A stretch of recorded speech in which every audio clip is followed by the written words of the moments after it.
నమస్కారం ప్రేక్షకులకు Deepavali శుభాకాంక్షలతో ETV news కు స్వాగతం. ముందుగా ముఖ్యాంశాలు. ఉమ్మడి విశాఖ జిల్లా మెడలో మరో మణిహారం. అనకాపల్లిలో స్టీల్ ప్లాంట్ ఏర్పాటుకు ముందుకొచ్చిన ఆర్సెలార్ మిట్టల్ 70,000 కోట్ల పెట్టుబడులు పెడతామని ప్రకటన. చంద్రబాబుతో నీతి ఆయోగ్ బృందం సమావేశం. స్వర్ణాంధ్ర విజన్ డాక్యుమెంట్ పై చర్చ. సుసంపన్న, ఆరోగ్య, సంతోషకర రాష్ట్రం లక్ష్యమని సీఎం స్పష్టీకరణ. పోలవరంపై వైసీపీ తప్పుడు ప్రచారం చేస్తోందన్న మంత్రి నిమ్మల. జగన్ హయాంలోనే ప్రాజెక్టు ఎత్తు తగ్గించారంటూ లేఖలు విడుదల.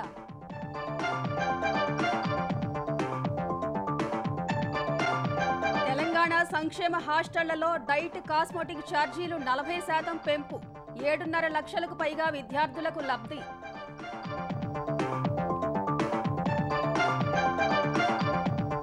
జన్వాడ పార్టీ కేసులో రాజ్ పాకాలను 7 గంటలకు పైగా విచారించిన పోలీసులు. అవసరమైతే మళ్లీ రావాలంటూ నోటీసులు.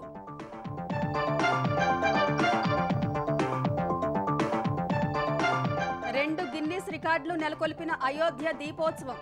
25 లక్షల ప్రమిదలతో దగదగలాడిన సరయూ నదీ తీరం. ప్రత్యేక ఆకర్షణగా లేజర్ డ్రోన్ షో. మరోసారి పరస్పర దాడులకు దిగిన రష్యా, ఉక్రెయిన్. డ్రోన్లు, క్షిపణుల ప్రయోగాలతో ఉద్రిక్త పరిస్థితులు.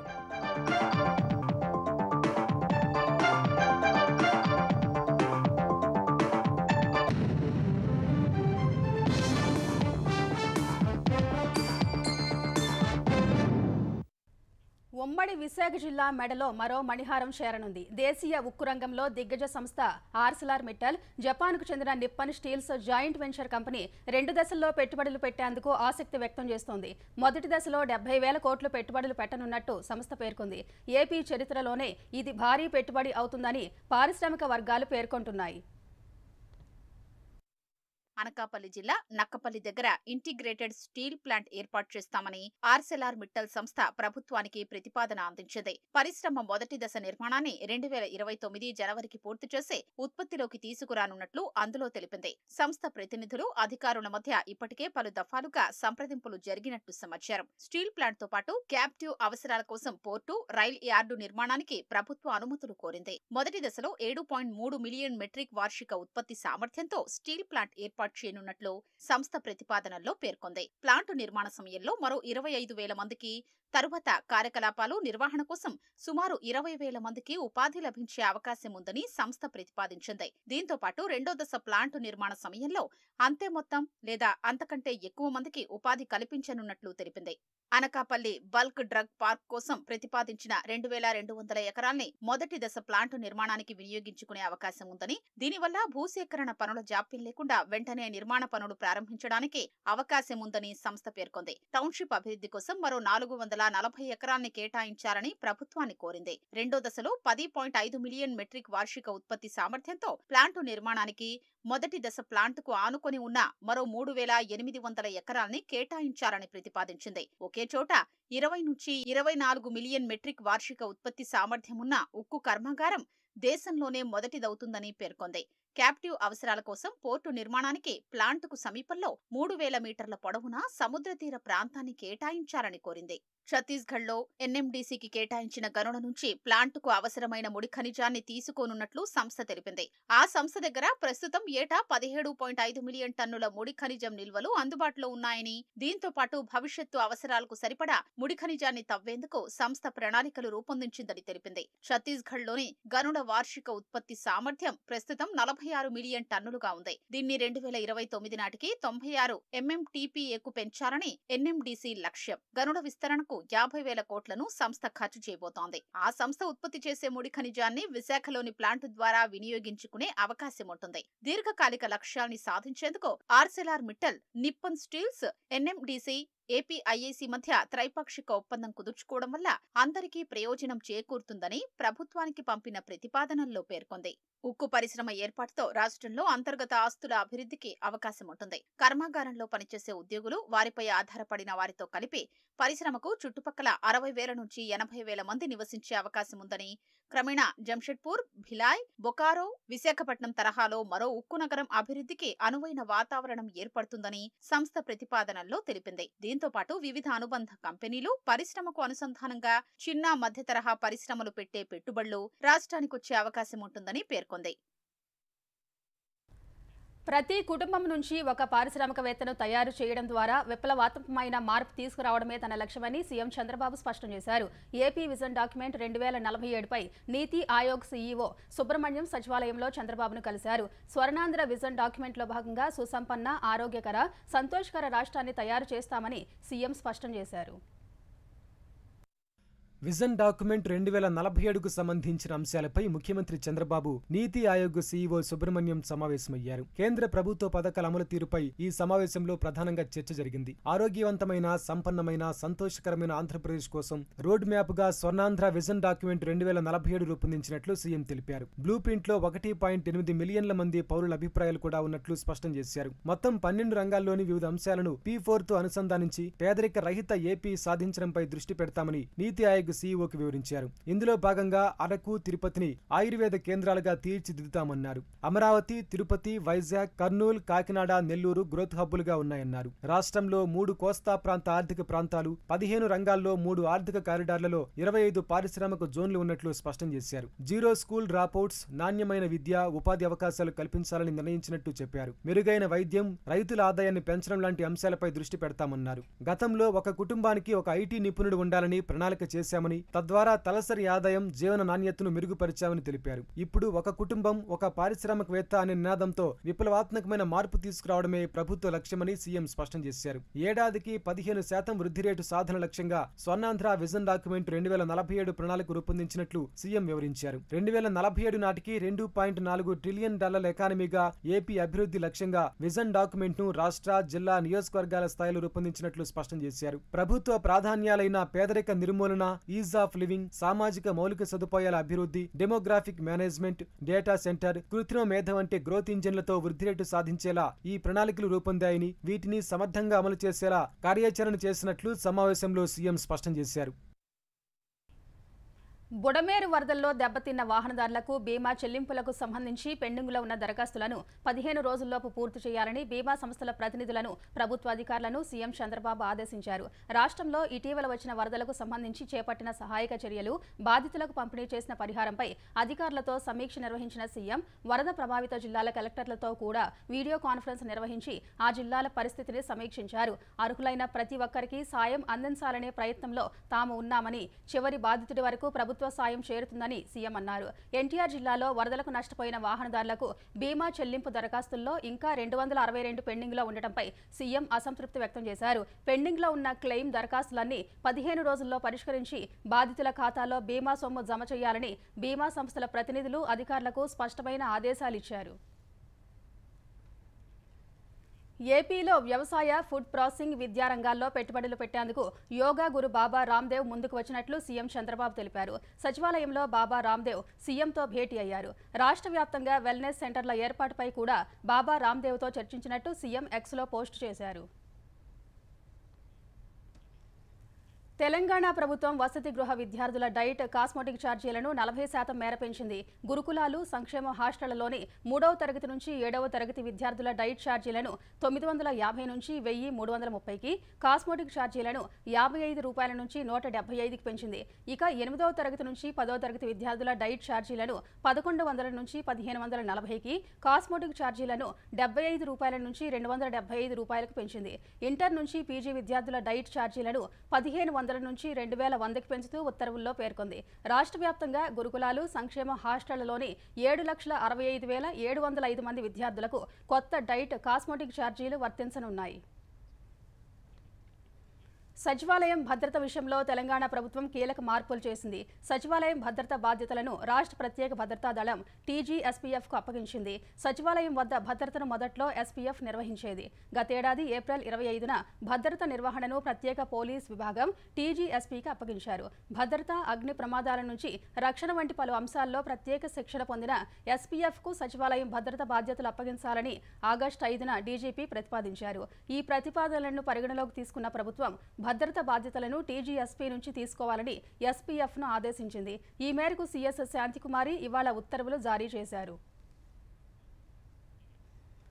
జన్వాడ ఫామ్ హౌస్ పార్టీ కేసులో రాజ్ పాకాలను సుమారు 7 గంటలకు పైగా విచారించారు. బుధవారం మధ్యాహ్నం 12 గంటల 16 నిమిషాల సమయంలో న్యాయవాదితో కలిసి మోకిలా పోలీస్ స్టేషన్కు వచ్చిన రాజ్ పాకాలను అధికారులు సాయంత్రం 7:30 గంటల వరకు విచారించారు. రాజ్ పాకాల ఫోన్ స్వాధీనం చేసుకుని ఆయన స్టేట్మెంట్ను రికార్డ్ చేశారు. మధ్యలో కొద్దిసేపు ఆయన ఫామ్ హౌస్కు కూడా తీసుకెళ్లారు. మరోసారి పిలిచినప్పుడు విచారణకు రావాలని పంపించేశారు.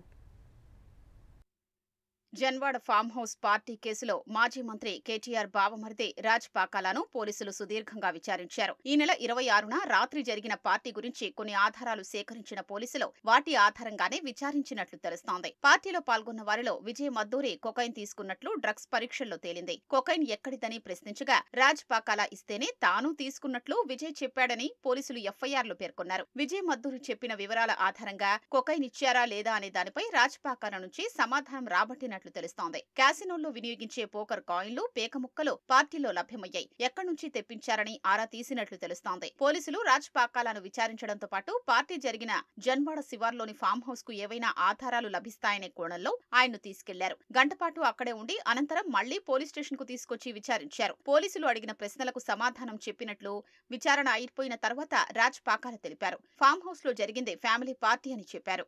ఫ్యామిలీతో దివాళీ పార్టీ చేస్తున్నారు.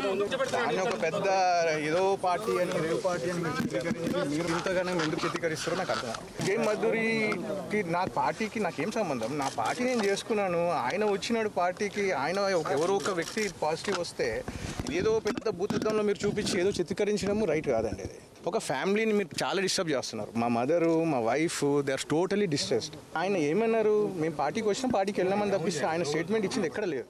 ఫామ్ హౌస్ పార్టీ కేసులో రాజ్ పాకాల విచారణ పూర్తయిందని, అవసరమైతే మరోసారి పిలుస్తామని నార్సింగి ఏసీపీ రమణగౌడ్ తెలిపారు. ప్రస్తుతం కేసు దర్యాప్తులో ఉందని పేర్కొన్నారు. అటు విచారణకు హాజరవ్వాలంటూ పోలీసులు ఇచ్చిన నోటీసుపై విజయ్ మద్దూరి న్యాయవాదులు స్పందించారు. బుధవారం సాయంత్రం మోకిల పోలీస్ స్టేషన్కొచ్చి పోలీసులకు సమాధానమిచ్చారు. విజయ్ అనారోగ్య సమస్యలతో ఆసుపత్రిలో చికిత్స పొందుతున్నారని వివరించారు. పార్టీలో పాల్గొన్న మరో ఇద్దరు కూడా విచారణ కోసం పోలీస్ స్టేషన్కొచ్చారు. పోలవరం ప్రాజెక్టుపై వైసీపీ తప్పుడు ప్రచారం చేస్తోందని ఏపీ జలవనరుల శాఖ మంత్రి నిమ్మల రామానాయుడు ధ్వజమెత్తారు. పోలవరం ప్రాజెక్టు ఎత్తు 41.15 మీటర్లు తగ్గించినట్టు వైసీపీ అవినీతి పత్రికలో తప్పుడు ప్రచారం చేస్తున్నారని మండిపడ్డారు. పోలవరం ప్రాజెక్టు అథారిటీ కేంద్ర జలశక్తి శాఖకు రాసిన లేఖల్లోనూ పదే 41.15 మీటర్ల ఎత్తును ప్రస్తావిస్తూ గత వైసీపీ ప్రభుత్వం లేఖలు రాసిందని గుర్తు చేశారు. పోలవరం ప్రాజెక్టు ఎత్తు 45.72 మీటర్లకు తమ ప్రభుత్వం కట్టుబడి ఉందన్నారు. జగన్ తన స్వలాభం కోసం ప్రాజెక్టు నాశనం చేసి తల్లి చెల్లి విషయాన్ని దారి మళ్లించేందుకే పోలవరం ఎత్తుపై దుష్ప్రచారం మొదలుపెట్టారని మంత్రి ఆగ్రహం వ్యక్తం చేశారు. పోలవరం ప్రాజెక్టు మీద వైఎస్ఆర్సీపీ నాయకులు మాట్లాడుతూ ఉంటే దొంగే దొంగ దొంగ అని అరుస్తున్నట్టుగా ఉన్నటువంటి పరిస్థితి. పోలవరానికి ఊరేని ఈరోజు ఏదో కొత్తగా ఈ ప్రభుత్వంలో ఉన్నట్టుగా ఏదో 45.72ని 41.15కి ఈ రోజు ఏదో కొత్తగా తగ్గించేస్తున్నట్లుగా అబద్ధాల బ్రతుకి కేర్ ఆఫ్ అయినటువంటి జగన్మోహన్ రెడ్డి ఎన్కో ఈరోజు మాట్లాడుతున్నటువంటి పరిస్థితి. వాళ్ళ అవినీతి కరపత్రికలో ఐటమ్స్ రాసుకుంటున్నటువంటి పరిస్థితి. తెలుగుదేశం పార్టీ స్కీమే నదుల అనుసంధానం. రాజధాని అమరావతి నిర్మాణ డిజైన్లలో ఎలాంటి మార్పులు లేవని పురపాలక పట్టణాభివృద్ధి శాఖ మంత్రి నారాయణ స్పష్టం చేశారు. విజయవాడలో జరిగిన పట్టణ పేదరిక నిర్మూలన సంస్థ మెప్మా వర్క్ షాప్ లో పాల్గొన్న మంత్రి రాజధాని నిర్మాణంలో ఆర్టిఫిషియల్ ఇంటెలిజెన్స్ ను వాడతామని చెప్పారు. అమరావతి అభివృద్ధి పనుల కోసం నవంబర్ 15 నుంచి డిసెంబర్ 31లోగా టెండర్ల ప్రక్రియను పూర్తి చేస్తామని మంత్రి తెలిపారు. పాత టెండర్లు కాలపరిమితి ముగిసినందున న్యాయపరమైన చిక్కులు లేకుండా జాగ్రత్తలు తీసుకుంటున్నామని చెప్పారు. సిఆర్డీకి సంబంధించి అమరావతి రాజధాని గత 5 సంవత్సరాల్లో వాళ్ళు పనులన్నీ ఆపేసినారు. 3 ముక్కలు ఆటాడుతూ. డిజైన్లో ఎటువంటి మార్పు లేదండి. ఎందుకంటే గతంలోనే చాలా చక్కగా సీఎం గారు ఎన్నోసార్లు రివ్యూ చేశారు. రోడ్ల డిజైన్లో కానీ అట్లేదు. అయితే ఇప్పుడు మీకు అందరికీ తెలుసు ఆర్టిఫిషియల్ ఇంటెలిజెన్స్ వచ్చింది, ఏఐ. ఇది ఏఐ అమరావతి రాజధానిగా ముఖ్యమంత్రి గారు చాలా క్లియర్గా చెప్తున్నారు. అందుకని ఆర్టిఫిషియల్ ఇంటెలిజెన్స్లో ఎవరైతే ఎక్స్పర్ట్స్ ఉన్నారో దాన్ని ఎక్కడెక్కడ ఇంప్లిమెంట్ చేయగలమో దాన్ని ఇంప్లిమెంట్ చేయమని ముఖ్యమంత్రి గారు ఆదేశించారు. దాని మీద వాళ్ళతో డిస్కస్ చేస్తున్నాం. దీపం 2 పథకం కింద పేదలకు ఉచిత గ్యాస్ సిలిండర్ల పంపిణీకి ఆంధ్రప్రదేశ్ ప్రభుత్వం సర్వం సిద్ధం చేసింది. దీపావళి కానుకగా లబ్ధిదారులకు సిలిండర్లు అందించేందుకు అన్ని ఏర్పాట్లు చేసింది. ఇప్పటి వరకు 4 లక్షలకు పైగా గ్యాస్ సిలిండర్లను లబ్ధిదారులు బుకింగ్ చేసుకున్నట్టు ఏపీ పౌర సరఫరాల శాఖ మంత్రి నాదెండ్ల మనోహర్ ఈటీవీకి ఇచ్చిన ప్రత్యేక ఇంటర్వ్యూలో చెప్పారు. మహిళల జీవితాల్లో వెలుగులు నింపేలా కూటమి ప్రభుత్వం ఈ నిర్ణయం తీసుకుందని వెల్లడించారు. 3 ఉచిత గ్యాస్ సిలిండర్లను అర్హులైన ప్రతి ఒక్కరికి అందిస్తామని ఆయన తెలిపారు.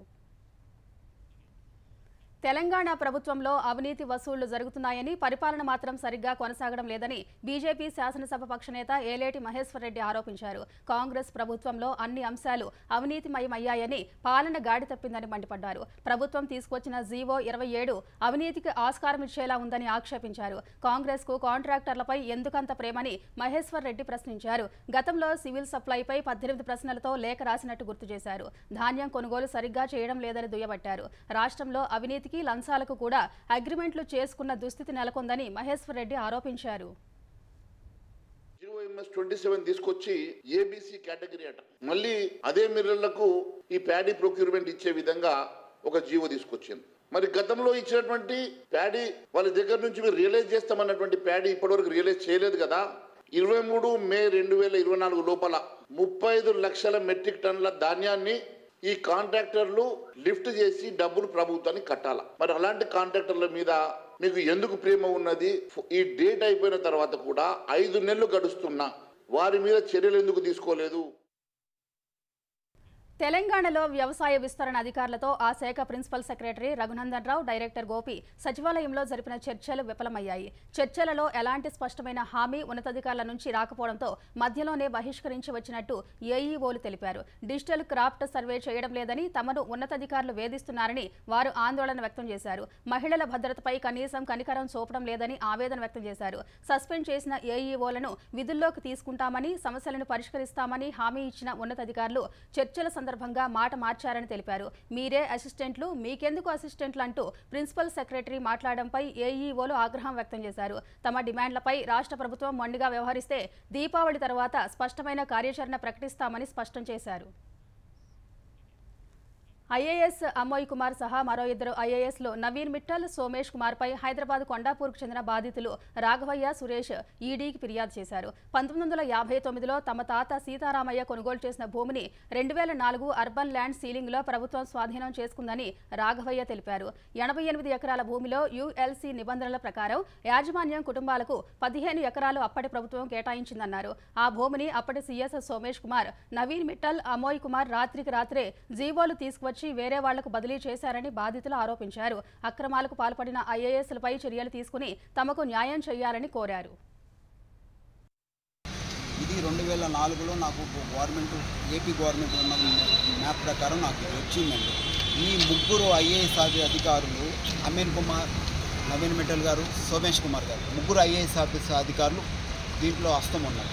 వీళ్ళు 45 నెంబరు జీవో నెంబరు వీళ్ళే కదా ముఖ్య అధికారులు.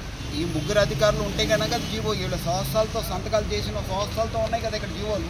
15 ఎకరాల 30 గుంటలు నా భూమిని స్వాధీనం చేసుకున్నారు సార్. వీళ్ళు అక్రమంగా ఆక్రమించేశారు. వీళ్ళు నా భూమిని కూడా ఆక్రమించారు. వీళ్ళు ఈ బడా ఐఏఎస్ ఆఫీసర్లు 3 విచారించాలి. నా 15 ఎకరాల 30 గుంటలు నాకు మొటేషన్ చెందాలి. తెలంగాణలో మయోనైజ్ ని బ్యాన్ చేస్తూ food safety commissioner R V Karnan ఆదేశాలు జారీ చేశారు.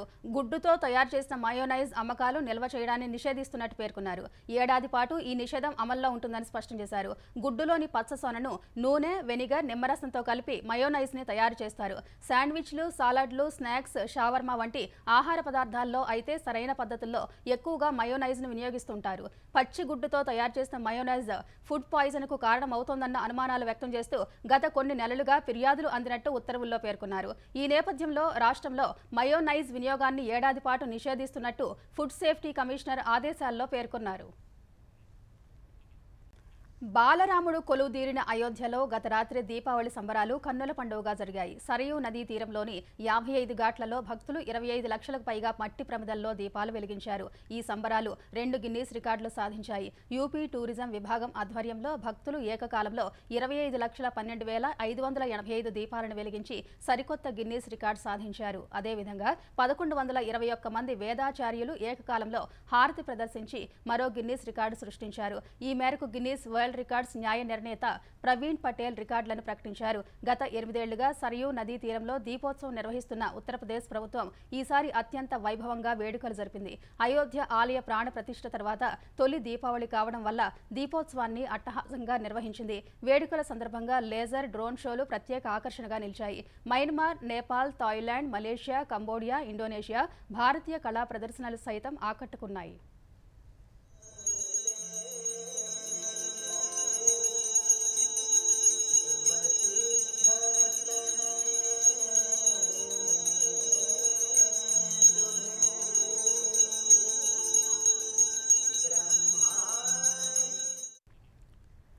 రష్యా ఉక్రెయిన్ల యుద్ధం ఇప్పుడిప్పుడే ముగిసేలా కనిపించడం లేదు. తాజాగా ఇరు దేశాలు మరోసారి పరస్పరం దాడులు, ప్రతి దాడులకు దిగాయి. ఉక్రెయిన్ ప్రాంతాలపై రష్యా బలగాలు దాడులు చేయగా అందుకు ప్రతీకారంగా ఉక్రెయిన్ పెద్ద సంఖ్యలో డ్రోన్లతో ప్రతి దాడులకు దిగింది. కీవ్ సహా పలు ప్రాంతాల్లో రష్యా 62 డ్రోన్లు, 1 క్షిపణితో దాడులు జరిపినట్టు ఉక్రెయిన్ వైమానిక దళం ధృవీకరించింది. వీటిల్లో దాదాపు 50కి పైగా డ్రోన్లను అడ్డుకున్నట్టు తెలిపింది. కీవ్లోని ఓ నివాసిత భవనం కిండర్ గార్టెన్ పై రష్యా డ్రోన్ పడిందని వెల్లడించింది. ఈ దాడిలో ఓ చిన్నారి సహా 9 మంది గాయపడ్డారని పేర్కొంది. ఇందుకు ప్రతీకారంగా రష్యాపై ఉక్రెయిన్ బలగాలు డ్రోన్లతో విరుచుకుపడ్డాయి. పశ్చిమ, దక్షిణ ప్రాంతాలపై ఉక్రెయిన్ భారీ సంఖ్యలో డ్రోన్ల దాడులు చేసినట్టు రష్యా రక్షణ శాఖ వెల్లడించింది. ఉక్రెయిన్ ప్రయోగించిన 25 డ్రోన్లను కూల్చివేసినట్టు పేర్కొంది. అటు ఉక్రెయిన్లోని ఖర్కివ్ ప్రాంతంలోని క్రుహ్లెకివ్కా గ్రామాన్ని తమ బలగాలు స్వాధీనం చేసుకున్నట్టు రష్యా రక్షణ శాఖ ప్రకటించింది. స్పెయిన్లో భారీ వర్షాలకు పోటెత్తిన వరదల ధాటికి 95 మంది మృత్యువాత పడ్డారు. అనేక మంది ఆచూకీ గల్లంతవగా మృతుల సంఖ్య పెరిగే అవకాశం ఉంది. భారీ వర్షాలకు పోటెత్తిన వరదలతో రహదారులన్నీ జలమయమయ్యాయి. రోడ్లపై నిలిచిన వందలాది కార్లు అగ్గిపెట్టెల తరహాలో కొట్టుకుపోయాయి. ఇళ్లలోని ఫర్నిచర్, ఇతర వస్తువులు నీటిలో తేలియాడుతూ కనిపించాయి.